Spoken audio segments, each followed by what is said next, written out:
Yo, balik lagi bersama Mimin di Black Manhwa, tempatnya alur cerita seru, penuh twist, dijamin anti bosan.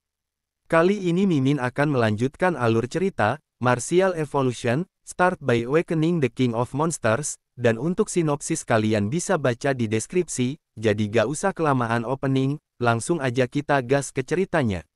Di awal cerita diperlihatkan di rumah sakit pusat kota Ancheng, di mana Yihe yang datang berkunjung untuk menjenguk temannya. Namun seketika Yihe mendapat perhatian orang-orang yang ada di sekitar rumah sakit. Orang-orang pun seketika menghampiri Yihe, dan mereka pun tidak heran kalau pemenang kompetisi martial arts tidak terluka sama sekali. Sedangkan mereka semua dalam keadaan terluka, dan mereka mendengar kalau Yihe telah membunuh banyak magical beast saat invasi alam rahasia waktu itu. Para wanita pun kini mulai mengaku sebagai fans Yihe dan membawakan hadiah untuknya. Para wanita pun ingin meminta tanda tangan Yihe hingga meminta kontak Yihe. Yihe pun dengan malu-malu menolak hal ini, dan berpikiran bahwa dirinya tidak menyangka dirinya akan sepopuler ini. Tak lama kemudian Yihe sampai di ruangan di mana Chu Zhao dirawat Luo Xuan dirawat. Saat Yihe masuk, bukannya perhatian yang ditunjukkan, melainkan sebuah tawa puas melihat kondisi Chu Zhao saat ini. Yihe pun menyebut bukankah ini si paling ganteng di Ancheng, tapi akhirnya Chu Zhao kena batunya juga. Kemudian Chu Zhao pun tahu kalau Yihe datang untuk menjenguk dirinya. Tapi apa-apaan yang kau bawa itu? Yihe pun dengan polosnya menyebut bahwa itu dikasih oleh para fansnya di luar. Lalu di saat yang sama Luo Xuan menyapa Yihe. Namun Yihe bertanya bahwa kau ini siapa? Luo Xuan pun menyebut bahwa dirinya adalah lawan pertama Yihe di pertandingan kualifikasi. Luo Xuan pun tidak menyangka bahwa Yihe cepat sekali lupa dengan dirinya. Kemudian Yihe seketika kaget melihat kondisi Luo Xuan, namun Luo Xuan pun meminta Yihe untuk tidak melihatnya seperti itu, meskipun dirinya kehilangan satu kaki, tapi angan berpikir seolah-olah dirinya sudah tamat. Dirinya masih bisa menjalani operasi generasi anggota tubuh, kalaupun tidak memungkinkan, dirinya masih bisa pasang combat prostetik terbaru dari Laserbar. Dalam pikiran Yihe, kehilangan kaki demi melindungi Ancheng di usia semuda ini, Luo Xuan memang patut untuk dihormati. Lalu di saat itu ponsel Yihe pun berbunyi. Saat menatap layar ponselnya, Yihe menyebut bahwa belakangan ini ponselnya banyak telepon spam, ini sangat menyebalkan. Dan saat Yihe baru saja menyimpan ponselnya, namun tiba-tiba ponselnya kembali berbunyi. Yihe pun bertanya-tanya kapan ini akan berakhir. Dan saat dilihat ternyata itu panggilan dari kepala sekolah pun bertanya kepada Yihe dengan nada kesal, mengapa Yihe malah memblokir tokoh penting dari Huadu. Dan meminta Yihe untuk segera membuka blokirnya. Yihe pun mengerti dan akan segera membukanya. Lalu setelahnya Yihe mendapatkan panggilan dari tokoh Universitas Huadu, orang ini pun menyapa Yihe dan memperkenalkan dirinya sebagai Wang Tao, dan dirinya dari Departemen Penerimaan Mahasiswa Universitas Huadu. Mereka ingin memberitahu Yihe bahwa perkuliahan Huadu akan dimulai sebulan lebih awal, dan kereta khusus akan menjemput Yihe dalam 3 hari lagi. Kemudian Wang Tao pun bertanya, apakah ada permintaan khusus lain dari Yihe? Lalu di saat yang sama Chu Zhao juga mendapatkan panggilan yang sama dari Universitas Huadu. Yihe pun mengerti dirinya akan mengikuti semua pengaturan dari pihak universitas. Begitu juga dengan Chu Zhao yang memastikan dirinya akan datang tepat waktu. Luo Xuan yang melihat hal ini menilai bahwa, satu ruangan diisi 3 orang kecuali dirinya, semuanya murid elit. Sepertinya dirinya bukan di atas ranjang tapi harusnya di bawah ranjang. Lalu Yihe pun mengatakan bahwa sebelum daftar ulang, masih ada satu hal yang harus dirinya lakukan. Setelah beberapa hari kemudian, di bekas lokasi nuklir pintu masuk alam rahasia Swan Lake, Yihe mengatakan karena ledakan nuklir menghasilkan awan jamur raksasa yang mengangkat ratusan ton debu ke lapisan awan. Kini langit di atas Swan Lake dan wilayah di sekitarnya kini diselimuti awan abu pekat, yang membuat dunia di bawahnya bagaikan malam abadi. Kemudian terlihat Yihe yang duduk bersila dengan bentuk magical abyssnya dan mulai menyerap sisa-sisa radiasi nuklir yang ada di sekitar alam rahasia.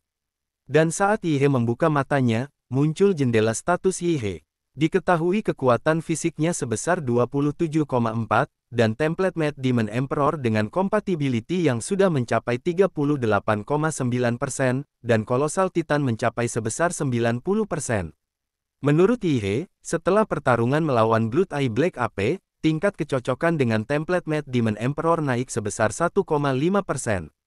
Itu peningkatan yang sangat tinggi. Ditambah lagi dengan radiasi nuklir dan sisa energi dari reaksi fisi atom di tempat ini, dan di sini benar-benar tanah surga untuk berlatih.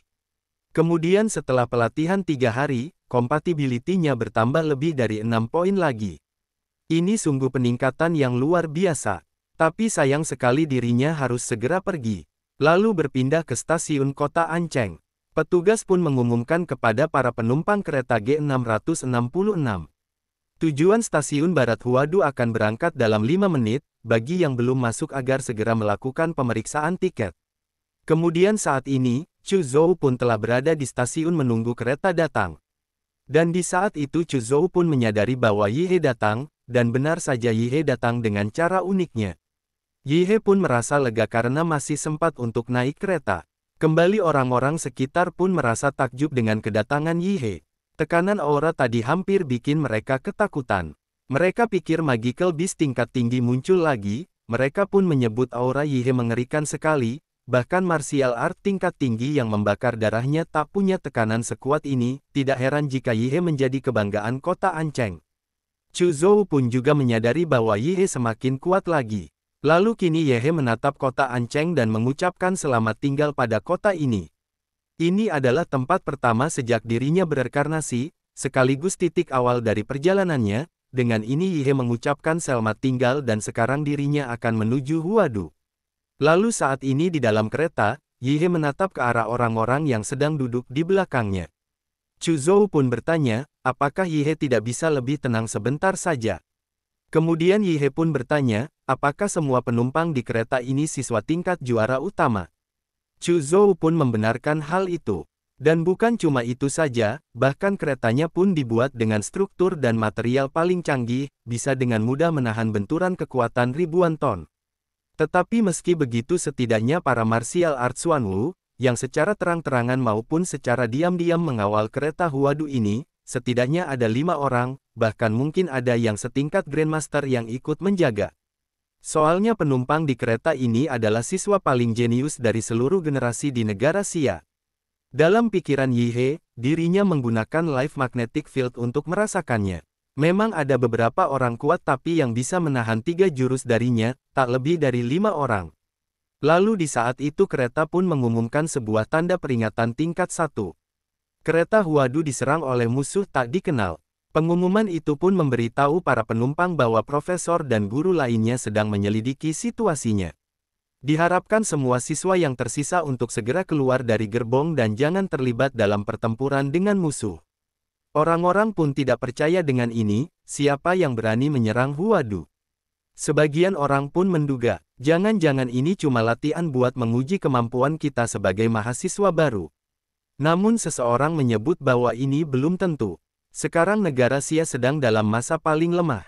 Martial Art Nasional Guardian level sedang terluka, dan dalam pengasingan, salah satu dari 3 Grandmaster pelindung negara, Du Jingning, hilang. Banyak Grandmaster dan Martial Art tingkat Xuanwu tewas dalam serangan gelombang Magical Beast di kota Guanshan dan kota lainnya. Negara dan kekuatan lain yang sebelumnya ditekan oleh negara Xia mulai bergerak, itu adalah hal yang wajar. Mereka pun akhirnya bingung, apakah mereka sebaiknya keluar dari gerbong atau cuma berdiam diri di sini. Lalu Chu Zhao pun bertanya tentang pendapat Yi He. Yi He pun menyebut ini sangat menyebalkan, beberapa hari ini terlalu banyak latihan. Dirinya baru saja mau tidur sebentar buat pulihin tenaga. Lalu Yi He yang penasaran pun kini mengajak Chu Zhao untuk melihat apa yang sebenarnya terjadi. Kemudian saat Yi He berjalan menuju gerbong depan, Yi He pun bertemu dengan seorang siswa yang terluka. Yi He pun seketika bertanya apa yang sedang terjadi dan memintanya untuk bertahan. Diketahui mahasiswa itu bernama Zhao Jinxian.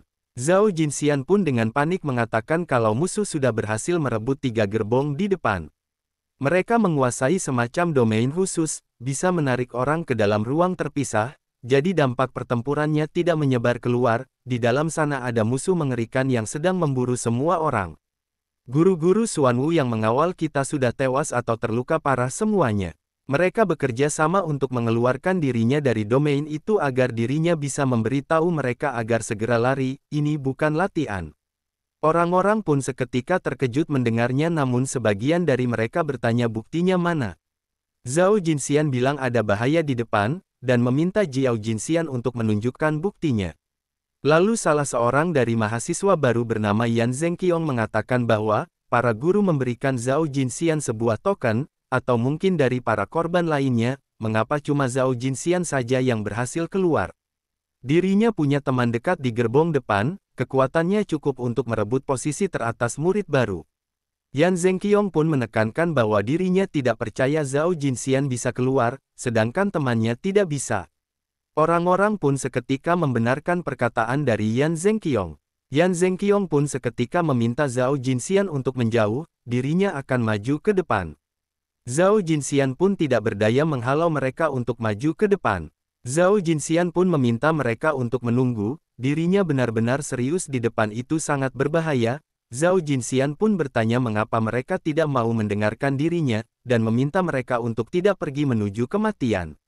Lalu Zhao Jinxian pun bertanya apakah ini Yi He. Kemudian Yi He pun mengaktifkan skill Life Magnetic Field-nya, dan merasakan ada keanehan dari Zhao Jinxian. Yi He pun seketika menanggapi Zhao Jinxian dan menyebut bahwa dirinya adalah Yi He.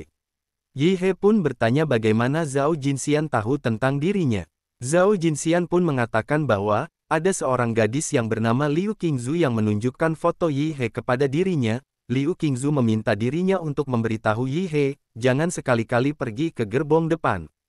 Yi He pun kaget dan bertanya, apakah Liu Qingzu benar-benar bilang seperti itu kepada Zhao Jinxian? Zhao Jinxian pun membenarkan hal itu. Liu Qingzu terluka parah karena melindungi dirinya dari serangan pedang. Orang-orang itu sudah nekat cari mati, dirinya tidak bisa menghentikan mereka, tapi dirinya harus memenuhi wasiat Liu Qingzu untuk memastikan Yi He tetap hidup. Yi He pun seketika memukul Zhao Jinxian dan menyebut bahwa orangnya belum mati, tapi Zhao Jinxian sudah berbicara soal wasiat. Zhao Jinxian pun bertanya apakah Yi He masih mau pergi. Yi He pun membenarkan hal itu, dirinya sudah berjanji pada orang tuanya. Zhao Jinxian seketika menghalangi Yi He, dan menyebut bahwa dirinya tidak bisa membiarkan Yi He lewat. Yi He pun seketika bertanya, dengan tampang menyedihkan seperti itu, bagaimana Zhao Jinxian bisa lolos seleksi masuk Huadu. Yi He pun seketika meminta Chu Zhao untuk melakukan sesuatu. Namun saat Chu Zhao menyerang Zhao Jinxian seketika menghalau serangan Chu Zhao. Zhao Jinxian pun menyebut bahwa dirinya ini datang untuk menyelamatkan mereka, mengapa mereka begitu tidak masuk akal.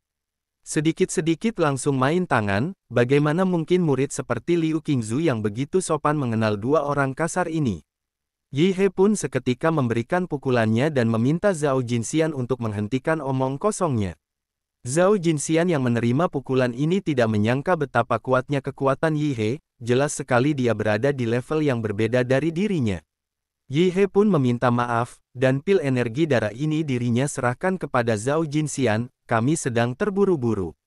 Segera Yi He mengajak Chu Zhao untuk segera pergi. Lalu saat Yi He sampai di depan gerbong 3, sebuah portal menutupi jalannya, Yi He pun mengatakan bahwa ini sepertinya adalah pintu masuk ke ruang terpisah yang dipikarakan oleh Zhao Jinxian. Yi He pun seketika mengambil sebuah koper untuk mencoba melemparkannya ke dalam, agar bisa mencari jalan masuk. Saat dilempar koper tersebut seketika terhisap masuk ke dalam, Yi He pun menilai bahwa tidak ada reaksi sama sekali, bahkan suara pun tidak terdengar, bahkan Life Magnetic Field miliknya pun tidak bisa mendeteksi energi di dalamnya. Tadi ada banyak siswa baru yang berjalan ke arah sini, sepertinya mereka semua masuk ke dalam, Yi He pun menilai ini menarik dan seketika langsung masuk. Saat masuk Yi He dihadapkan dengan sebuah tangga cahaya, Yi He pun menyebut ini memusingkan, siapa sebenarnya yang sedang berbuat ulah ini. Yi He pun merasa aneh. Tadi jelas-jelas mereka masuk bersama, kenapa Chu Zhao tiba-tiba menghilang? Yi He pun seketika berlari menuju sebuah cahaya di depan. Yi He pun merasa yang terpenting sekarang adalah keluar lebih dulu, baru bicarakan lagi nanti. Dan sesampainya di ujung cahaya, tiba-tiba Yi He dipindahkan ke sebuah kota hancur. Yi He pun seketika bertanya-tanya, tempat apa ini sebenarnya? Bahkan Life Magnetic Field-nya tidak merespon, apakah mungkin tempat ini menyekatnya? Namun Yi He menyebut bahwa, ternyata cara lama masih berhasil. Yi He seketika terbang dan naik ke atas gedung tinggi, dan seketika bersiap melepaskan Atomic Breath-nya, serta menegaskan untuk tidak shock misterius di hadapannya. Dan seketika Yi He melepaskan Atomic Breath-nya ke udara. Cerita pun berakhir. Sampai jumpa di video selanjutnya.